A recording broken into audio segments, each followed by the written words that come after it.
Presiden pemenang Pilpres 2024 Prabowo Subianto mendapat kado lukisan bergambar batu yang diterjang ombak dari Ketua Majelis Tinggi Partai Demokrat sekaligus Presiden ke-6 Republik Indonesia Susilo Bambang Yudhoyono.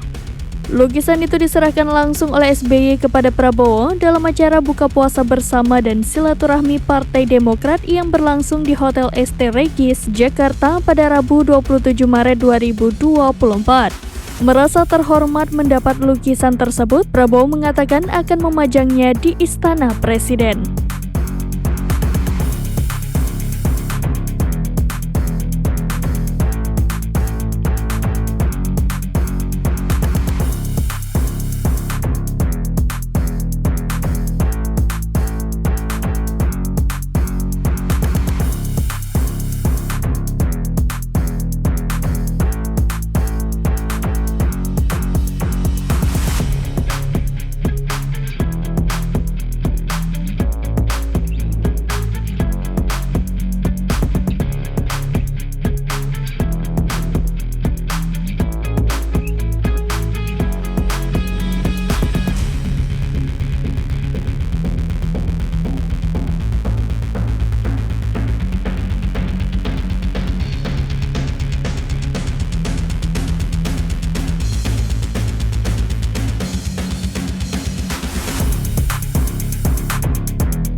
Download Tribun X sekarang, menghadirkan lokal menjadi Indonesia.